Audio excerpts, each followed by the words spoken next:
This material is made available to you by or on behalf of the University of Melbourne under Section 113P of the Copyright Act 1968. It may be subject to copyright. For more information, visit the University Copyright website.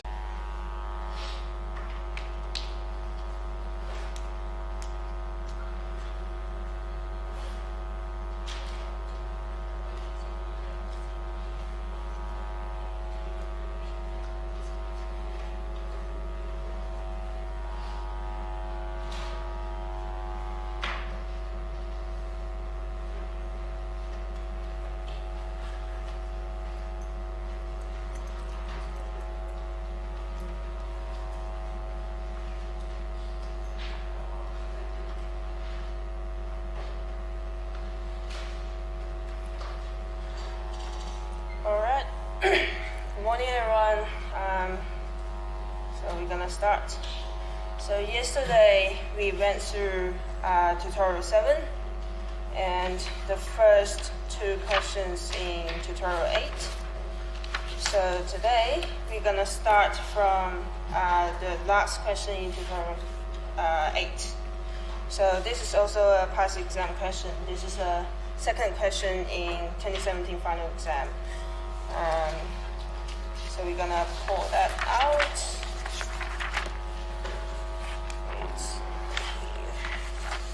Alright, so this is the 2017 exam, question 2.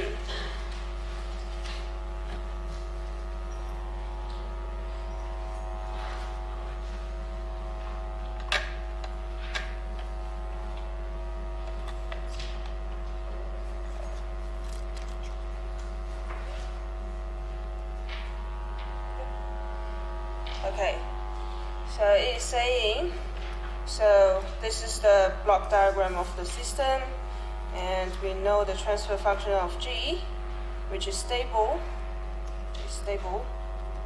and the Nyquist plot is given in figure 3, this one. Alright, so the first question is, using the Nyquist plot, sketch the plot for G naught equals to G plus 0.5, which is this part. Right? So this is the plot for GS. Now you need to sketch G naught equals to GS plus 0.5. How do you do that?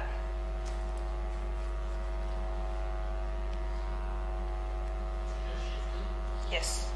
So you just shift it to your right hand side by 0.5. Right? So the plot will look like, so this is 0.5. This will shift to here. So here. And this will shift to roughly 0.9, which should be around here. Right?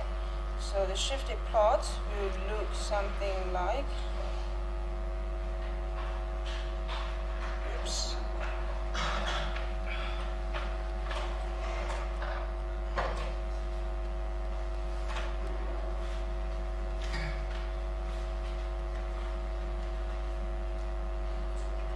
Yep, it's a bit ugly, but you get the idea, right?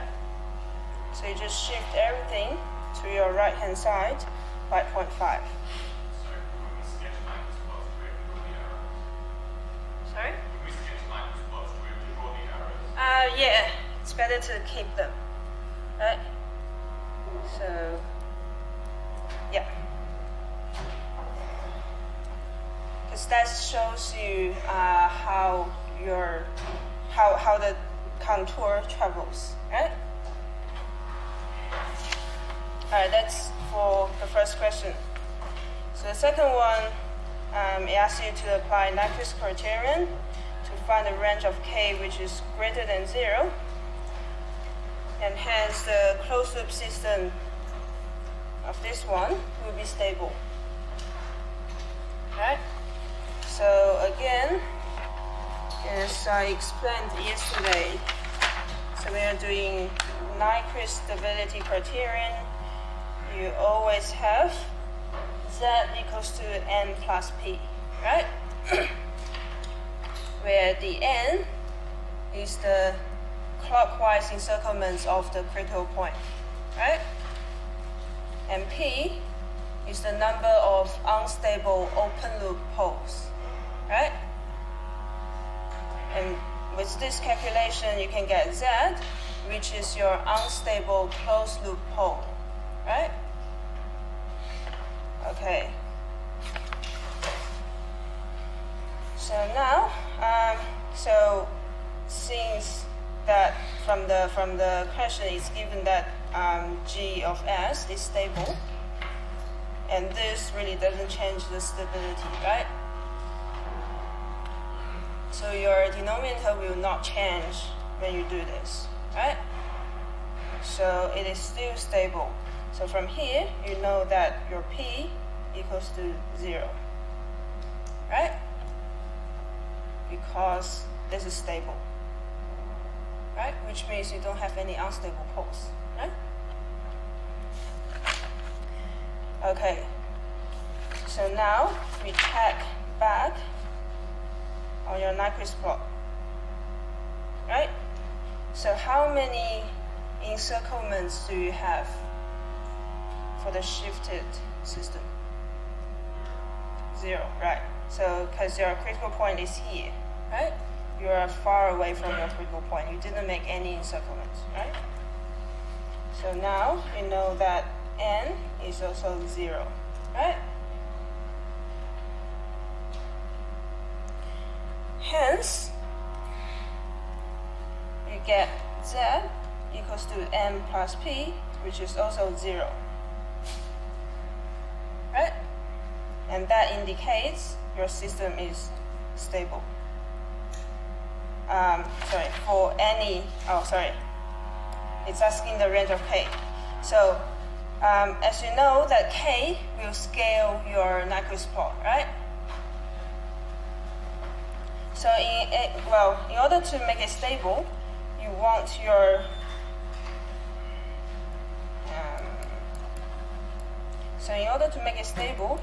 z equals to 0, because that indicates you don't have any unstable poles, right?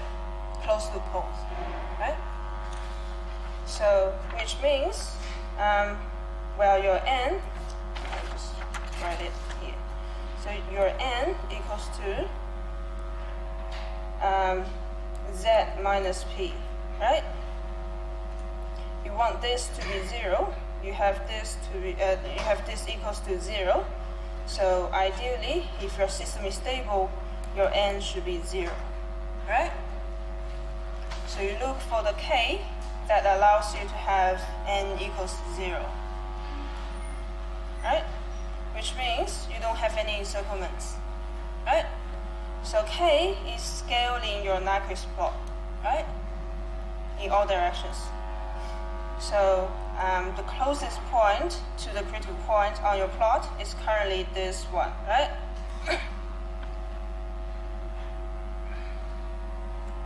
So this is on the real axis, which is closest to your critical point. So when you scale it, this point will move along the real axis, right? So now it is at negative 0.5. So if you scale it, if you scale it will become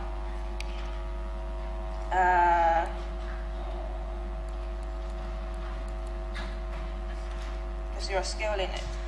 So you want this to be smaller than negative 1, right?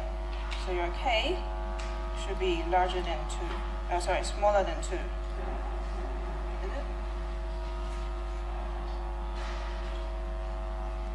Sorry. What did I do? Oh, yes. This is larger because it's on the right hand side. Right? So your k should be smaller than 2. So when k is greater than 0, you have your range as k smaller than 2, larger than 0, which makes your system stable.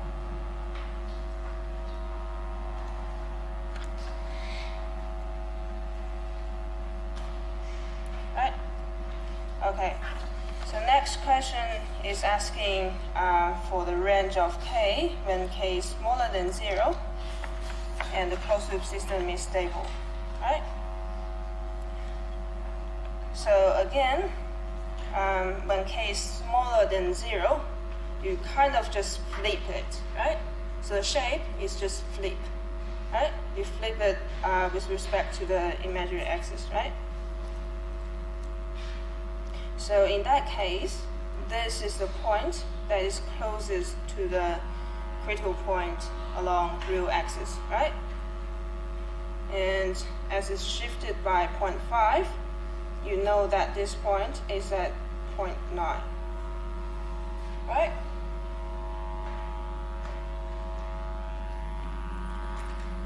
So again, what you get is that you have 0.9k, which is after it's scaled. It should fall between 0 and -1, right? I will just make it simple and forget about the 0. So it's larger than -1, which gives you k should be greater than -1 on 0.9.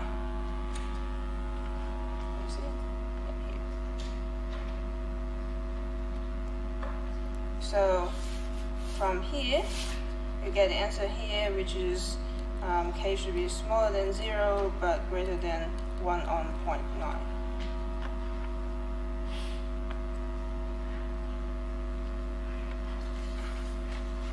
Alright. Everyone following?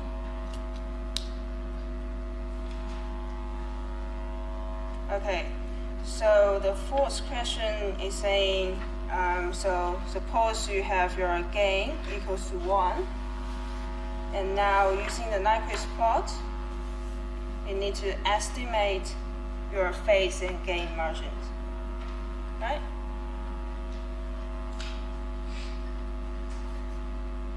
So the gain margin is just how much you scale it to this point, right? So it's really straightforward. So for the gain margin, you just have, you scale this twice to reach to -1, right? So it is 2. And it's better to write in decibels, and if you take 20 log base 10, it will be roughly 6.02 dB. Right? That's a gain margin. Right? And now let's look at phase margin. So how do you determine phase margin? So first of all, what is phase margin? It's how much you can rotate clockwise to let it cross the critical point, right? So in this case, you should draw a unit circle. So here should be roughly -1. So you should draw a unit circle, right? And find where your plot crossed this unit circle, right? Because that's magnitude of 1, and if you rotate, it has a chance to swing to your critical point, right? So here's your plot, not the blue one, the black one. Does any of the point on your Nyquist plot cross with the unit circle? Nope, because you're looking at the black one, right? So which indicates, in this case, your phase margin is infinity, right? You never have an angle that allows it to cross your critical point, right? So you can rotate infinitely.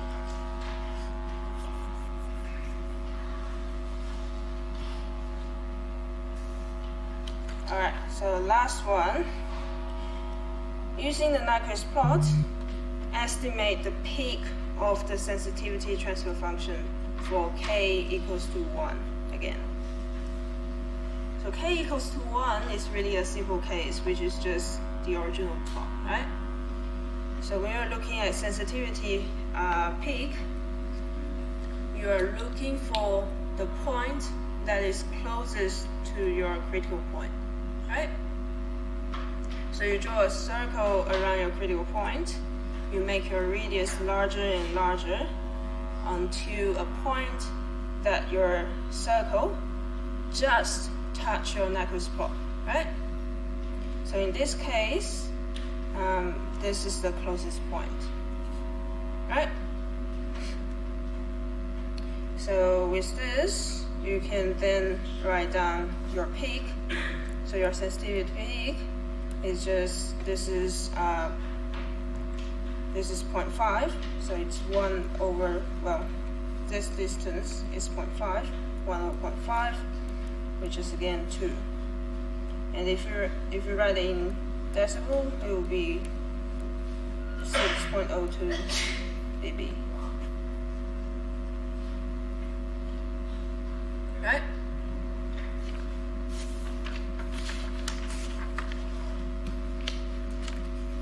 Okay. Cool.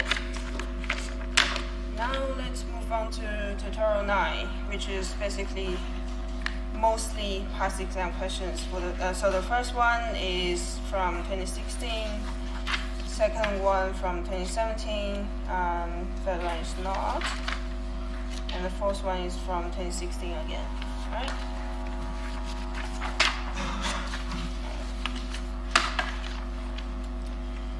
Okay, so it's the Nyquist again.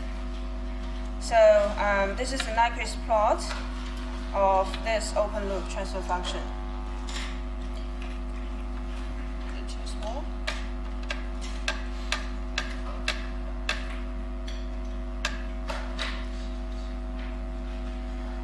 So the first question is asking you to use the Rawls-Hurwitz criterion to determine the unstable poles, the number of unstable poles of this open loop transfer function, right?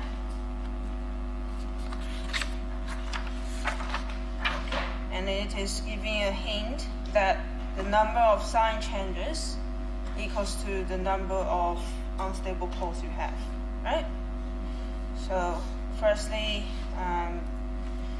you have the polynomial as this. This is your polynomial, right? Now we can draw the table. We write the coefficients down, right? And this term equals to negative, take this as denominator, this as numerator, right?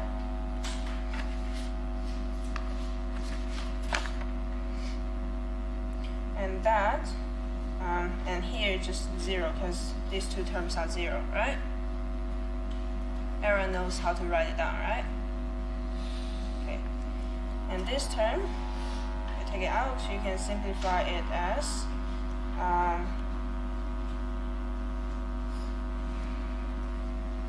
that's negative 51 plus 11 over 1, right? So that is negative 40, right? So this is negative 40. And this term is again, it's negative. You take this as the denominator, you take this minus this as the numerator, which gives you just this term, right? And if you look at the first column, the first one is positive, the rest are all negative, right? So the number of sign change equals to 1, which means you have one unstable pole, right? So you know that you have one unstable pole. Right? For this transfer function.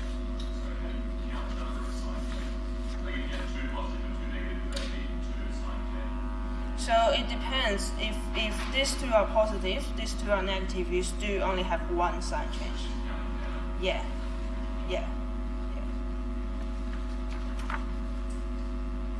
Alright, so from here,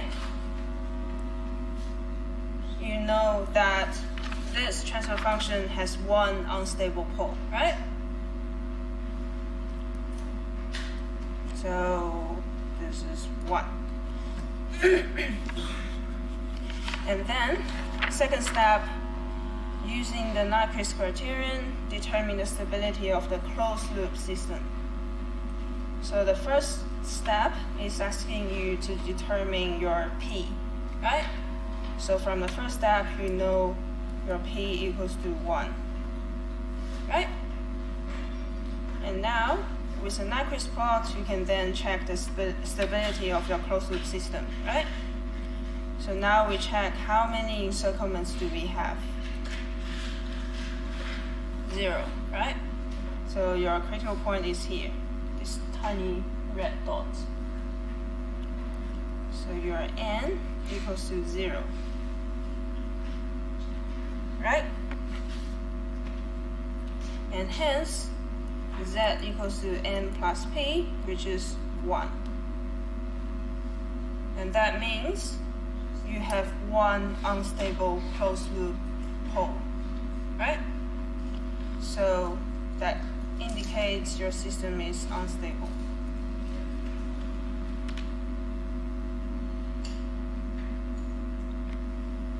Right? So last question is saying, so for example, now we have a proportional controller, which has a positive gain, and it asks you to analyze the stability of your closed loop system with the change of k value. Right. So firstly, this is how it travels, right? So you already know that with the gain, it just scales your Nyquist plot, right? So when it scales it, these points along the real axis becomes really important, right? Because those are the points that may get crossed to the other side of your critical point, and hence you get some encirclements, right? So, okay, let's label them. This one is at 0, so it won't be scaled. So these are the 2 points that we care about, right? So, firstly, if just this point gets cross your critical point, right? So if this gets cross your critical point and this doesn't, which means you are having so this needs to go over, so your k should be greater than let's say just it's smaller than that's -1, and you have your which is larger than -1. Right? This is a case where these points get cross your critical point, but this doesn't. Right? So you can write, if you are scaling it, you can write this point as -0.5 k. You can write this as -0.3 k.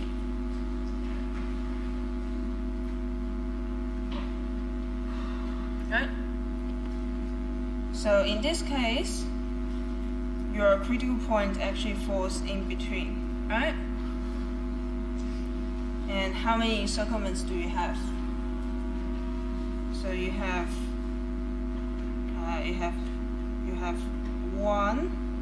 Well, actually, I would do like this. This one will give you 1, this one gives you another, right?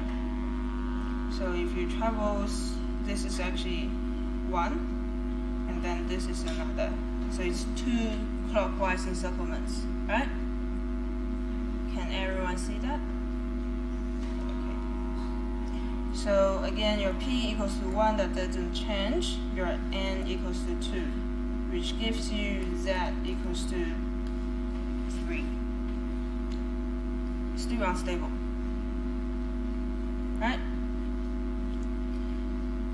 And next case, if both of them are on the left hand side of your critical point,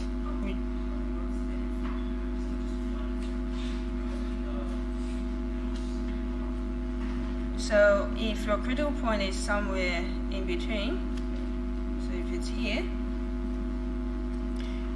if you're traveling, so well, I would just say it starts from here. I'm not sure, I didn't check. So if you start from here, this gives you, until this point, gives you 1 encirclement, right? And this gives you another, right? So that's 2. Okay, so next case, when both of these points are on the left-hand side of your critical point. In that case, your critical point sits somewhere here, right? So if that's the case, you have negative 0.3 K smaller than negative 1, right? That's this case. And if it's here, how many encirclements do you have? It's 1 clockwise encirclement again, right? Right? 1 clockwise. So P equals to 1, N equals to 1, that gives you Z equals to 2, right? We have a third case, which is the simplest case, which is when this point does not reach your critical point, right? So you can write it down as 0.5 K is greater than negative 1, right? This is your first case, second case, third case. Oh, sorry. Yep. So in this case, your critical point still sits here. You don't have any encirclements, right? So P equals to 1, N equals to 0, that gives you Z equals to 1, right? So from this analysis, you can see that no matter how you choose your K, you never have a stable system, right?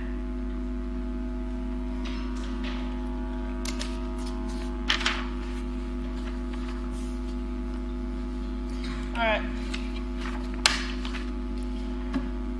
2017 question 4. So this is the body diagram of a stable open loop transfer function shown here, right?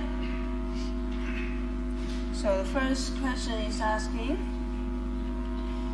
so using the body diagram, sketch the Nyquist plot of this system.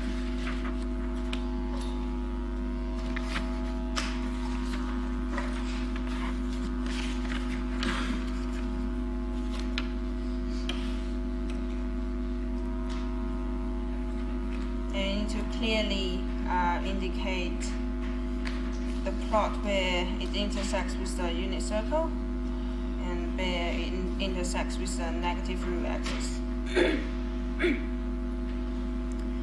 So firstly, we read something from the body plot.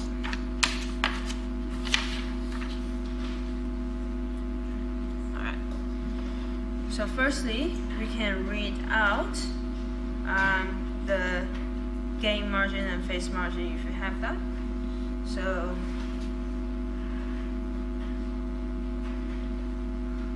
here you're crossing 0 dB on the magnitude plot. Then you can check that the phase is around negative 80 degrees. Right?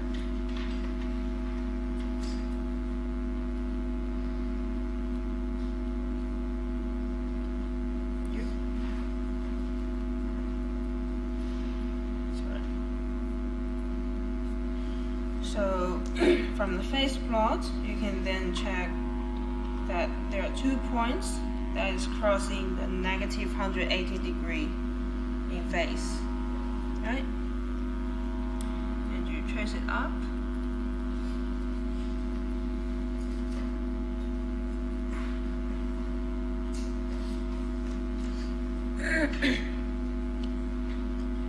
So this corresponds to a really small value. This is something not too far away from 1. Actually, it is a bit far away because this is decimal.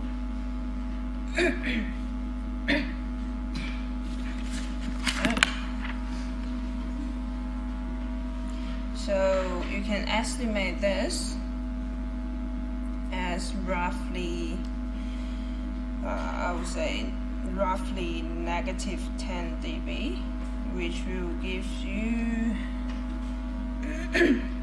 roughly 0.3. And here it's roughly negative 80 dB, which gives you 0.0001. This is a really small number. Right?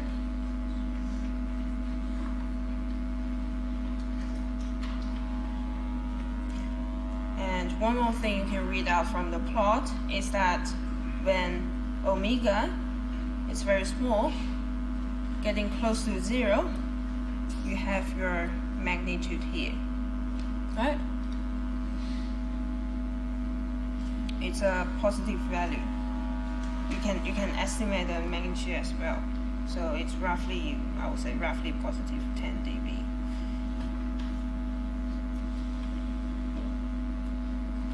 Alright? So let's sketch the plot.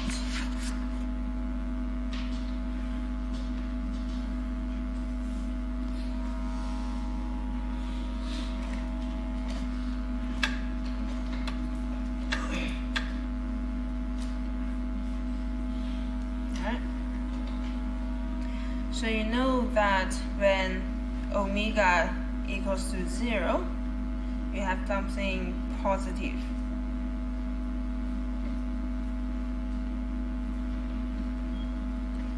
You know that when it's getting close, well, when it's at negative 180 degrees, you have one really small number and one something reasonable.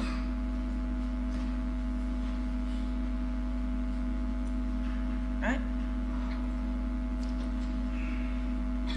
And you know that you are crossing, let's say, well, this should be 0.3.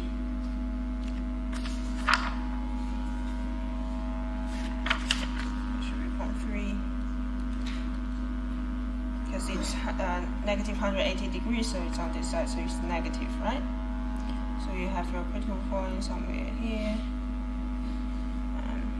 Draw a unit circle.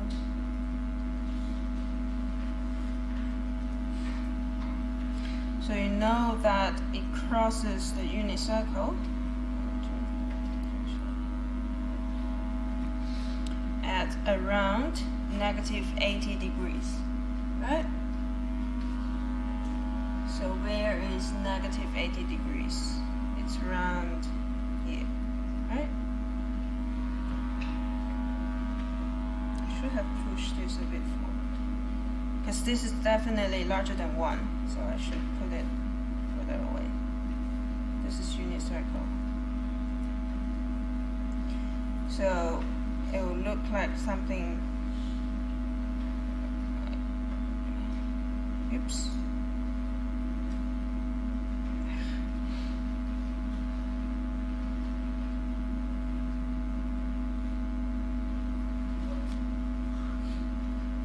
Yes, it is weird. This comes from this bit. Right? And if you complete a plot, it will give you something like this.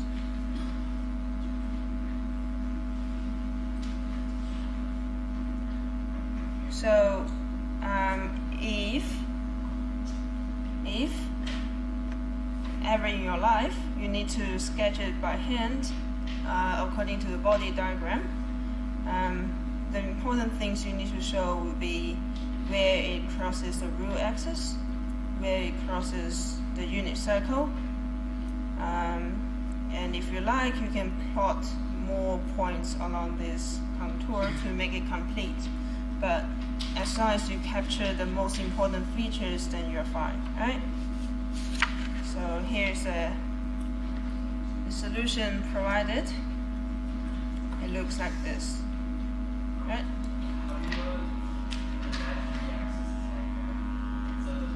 This.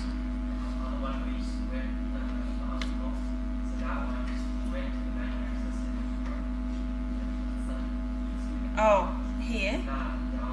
This one.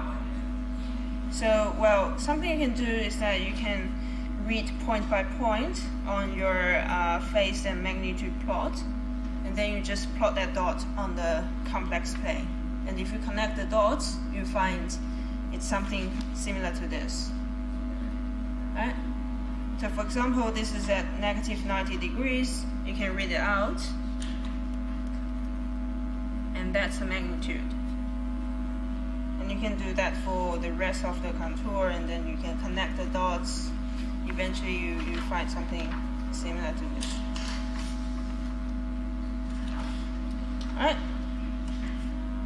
So, well, it asks you to indicate where it crosses the unit circle. So now you point it out, that's here. And where it intersects the negative rule axis, that's already done, like by reading this, right? So after you get your Nyquist plot, you then can check the stability of your closed loop system, right?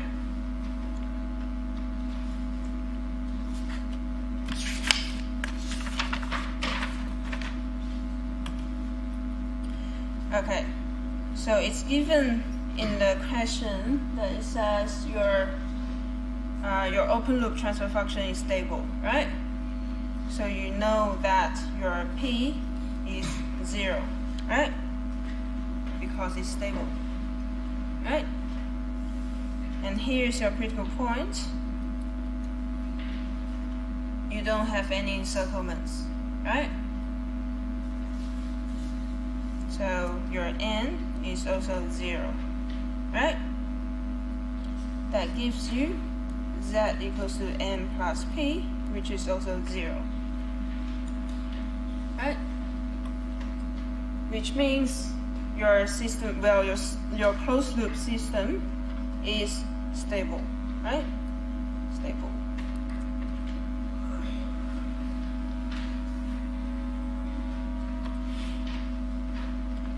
All right, that's this question.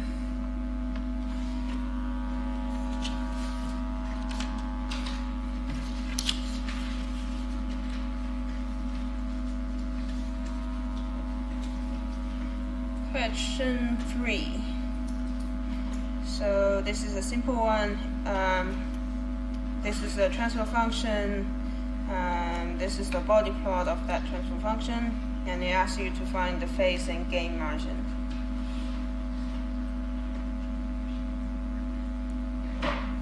So when you're looking for phase margin, you find where your magnitude plot cross 0 dB, right?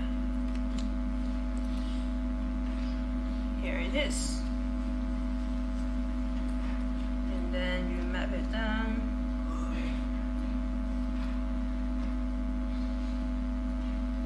Right? This gives you roughly negative 100 degrees. Right? So your phase margin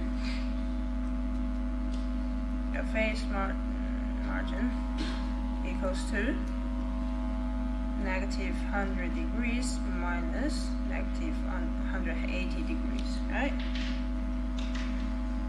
So that gives you 80 degrees. So this is your phase margin, right?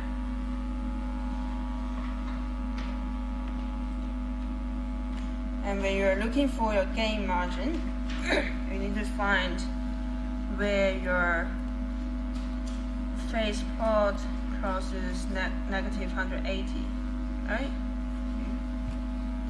Yes, it is crossing. So here is crossing.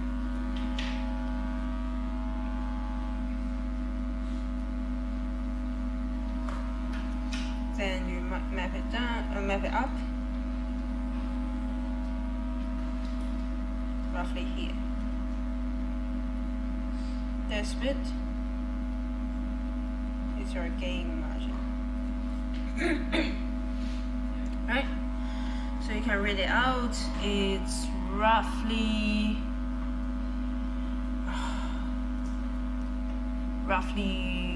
25, negative 25 dB. So you know your gain margin equals to 0 minus negative 25 dB, which gives you 25 dB. Alright.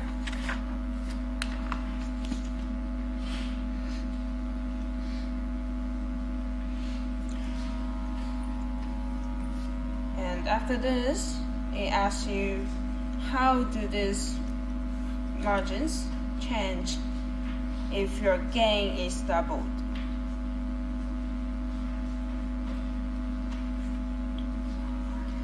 So when your gain is doubled, you shift your plot. Well, it doesn't change your phase plot, but it will change your magnitude plot, right? So you shift everything up by this bit, right? So you have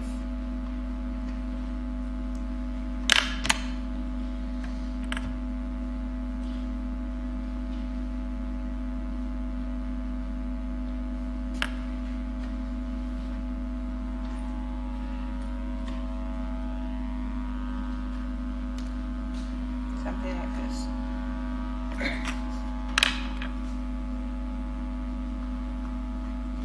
Now your crossover is here, and you can read your phase margin as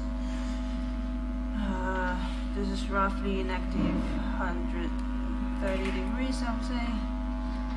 So that gives you a phase margin of negative 130 minus 80. That gives you 50 degrees, right? And this point doesn't change. And you map it up. This is your new gain margin, right? That is roughly negative 20 dB. So your gain margin is now 0 minus negative 20, which is 20 dB.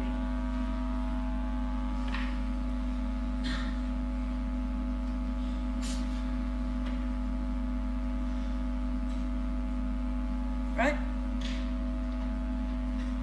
Everyone clear on this?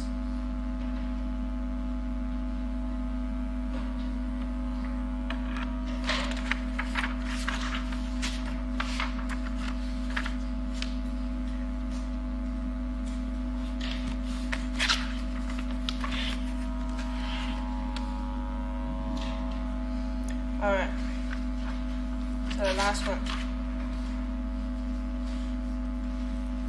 This is the question 4 for 2016 final exam. So it is giving you a block diagram of a wheelchair velocity control system. So basically it's saying you have a sensor which is in your head that kind of measures your head movement. And your head movement, well, that's a paralyzed person, so the head movement is just how much the person observes the wheelchair is moving and his desired movement of the wheelchair. Right? So you get a sensor, you get the amplifier, you get the wheelchair system. And you have your body diagram shown, well, of the sensor and wheelchair, shown in figure 5. This is the figure. Right? So I've copied this block diagram here. So you got a sensor, you got an amplifier, you got a wheelchair, right? So first question. Suppose that your amplifier gain is 1, right? So your amplifier is 1. Check if the closed loop system is stable and determine the phase and gain margins, right?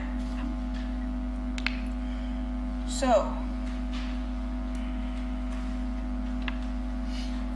when your amplifier is 1, well, these are the body plots for your wheelchair and sensor, right? So when your amplifier is 1, it doesn't change the overall body plot, right? Because you plot the magnitude of 1, it falls on 0 dB, and the phase is again 0, right? So for this system, well, when you are checking stability, you check the open loop transfer function, right? So you just multiply these 3 together, right? So this is 1, so ignore that. You just add those 2 up, right? I mean on the body plot. So when you add them up, you can find where the combined plot crosses 0 dB on the magnitude plot. So as you are adding them up, you find the place where the 2 lines are equally spaced on the 2 sides of your 0 dB, right? So which is around here, right? This is 0 dB, somewhere here, right? So one is positive this much, the other is negative this much, right? So this is the crossover, and then you map it down. Oh, sorry.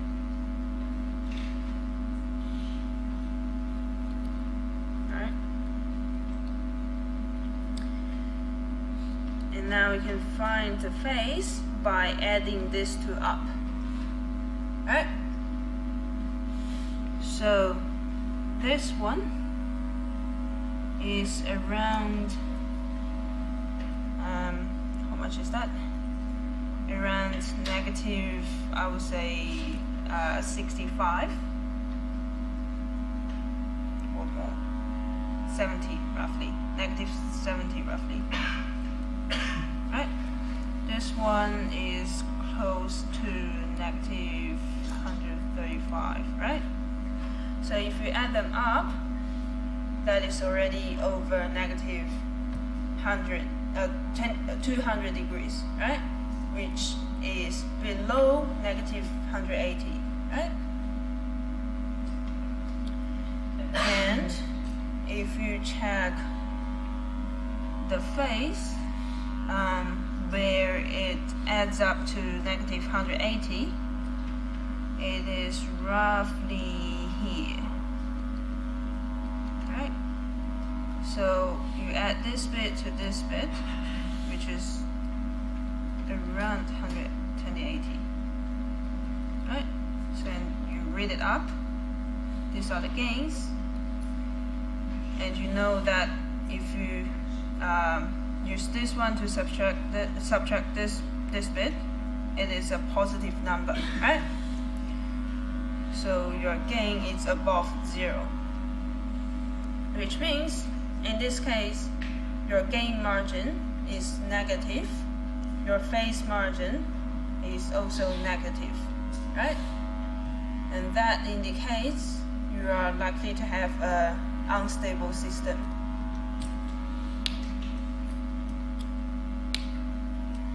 Right? So your system is unstable.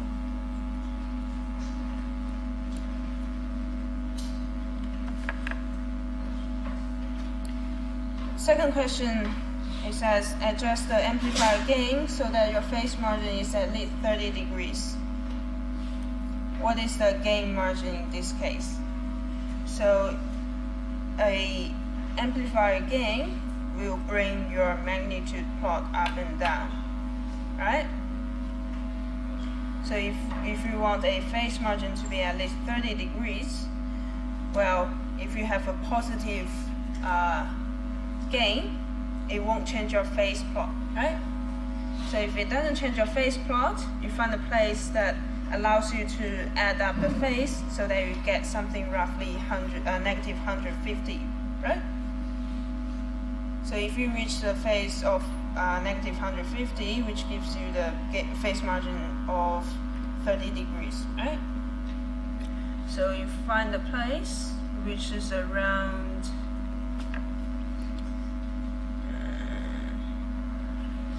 here, I would say, right? So if you add this and this, which gives you roughly negative 150 degrees, and you know that this frequency is a desired crossover, right? So you just need to make sure this gain plus whatever gain you put in equals to 0 at this frequency, right? So from that, you can roughly estimate that the gain you need to bring in will be roughly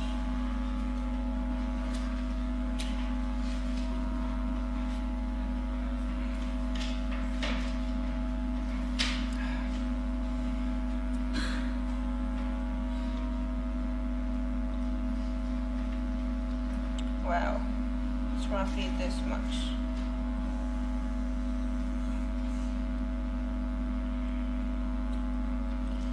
And now you read the phase margin, sorry, the gain margin. So it's again along this line, you add them up, right? And then you can get a gain margin of roughly, you add them up, it gives you roughly 10 dB.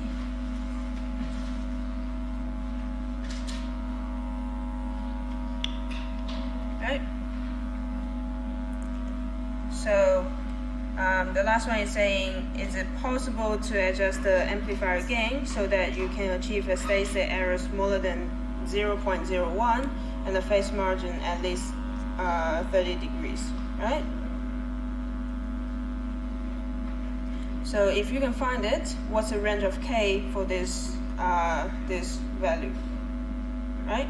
For this condition.